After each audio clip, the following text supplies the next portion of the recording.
Looks like 6ix9ine has found himself in some bullshit. He has admitted to being addicted to cocaine and MDMA. The fall has begun. We're going to talk about it after a quick word from our sponsor. Want a live interview with Viral Hip Hop News? Email me, Sam Ant, at dlsmediainc1 at gmail.com. Let's go. If you are an artist or an entrepreneur, if you want your music or your brand promoted here on Viral Hip Hop News, email me, dlsmediainc1 at gmail.com. You'll see it scrolling below as the video rolls. Hit me up for all your promotional needs. I have packages for everything. I have budgets for everything. Whatever you need, I got you. Hit me up now and let's work. All right, so Tekashi 6ix9ine, we haven't talked about this dude in a long time.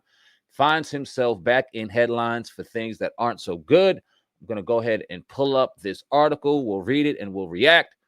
This is by way of Baller Alert.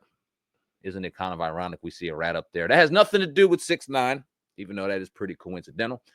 But it says that he is admitted to cocaine and MDA use after feds tear through his Florida crib. Now, like again, this is by way of Baller Alert.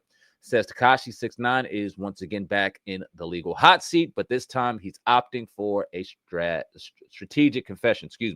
Following a March 12th raid at his Florida estate, the rapper has admitted to possessing MDMA and cocaine, substances uncovered during a probation compliance check triggered by a tip from a confidential informant. How ironic.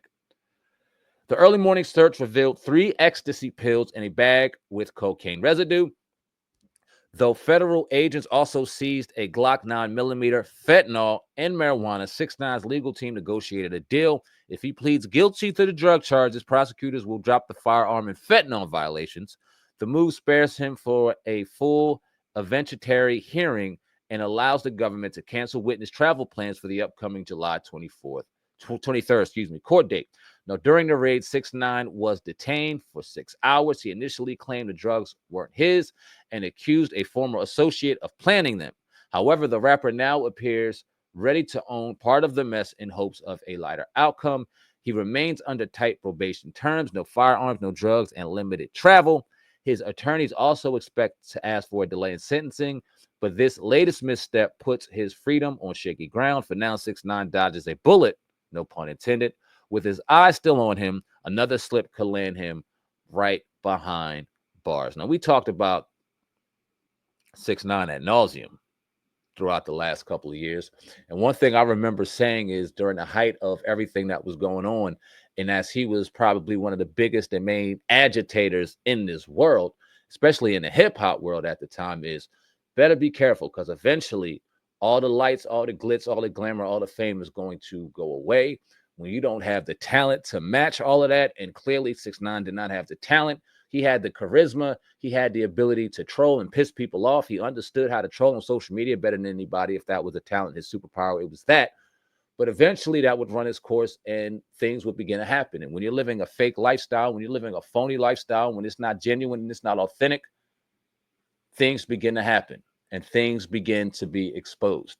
And you begin to realize and look in the mirror and say, okay, maybe people didn't love me for who I was. They just loved me because I had fancy cars, some rainbow hair, and I was in the news every day, or I was making hand over fist full of cash. But now that these tours don't hit the same way, and now that the music doesn't hit the same way, and now the attention doesn't hit the same way, and I was living this fake lifestyle, nobody wants to know who I really am. Nobody cares who I really am. And that's when you start falling into deep states of depression and deep states of loneliness. And this is where the drugs and shit start coming. And this is when the bottom starts falling from under you.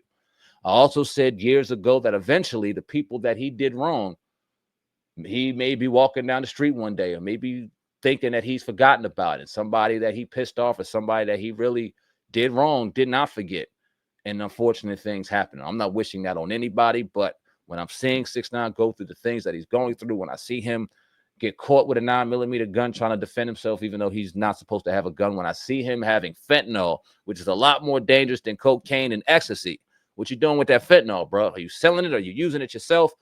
He's going down a very, very scary and dangerous path, and we shall see what happens from there. But y'all leave a comment in the comment section. Let me know what you think of this situation. Tekashi 6ix9ine in the news again, not for music, not for attention, for drugs. Leave a comment in the comment section. Let me know what you think of the situation. I appreciate each and every one of y'all. Sam and CEO of the brand Viral Hip Hop News. I love each and every one of y'all. Till next time, till next story. Love y'all. Once again, love yourselves, and most importantly, love yours. I'm out of here. Peace.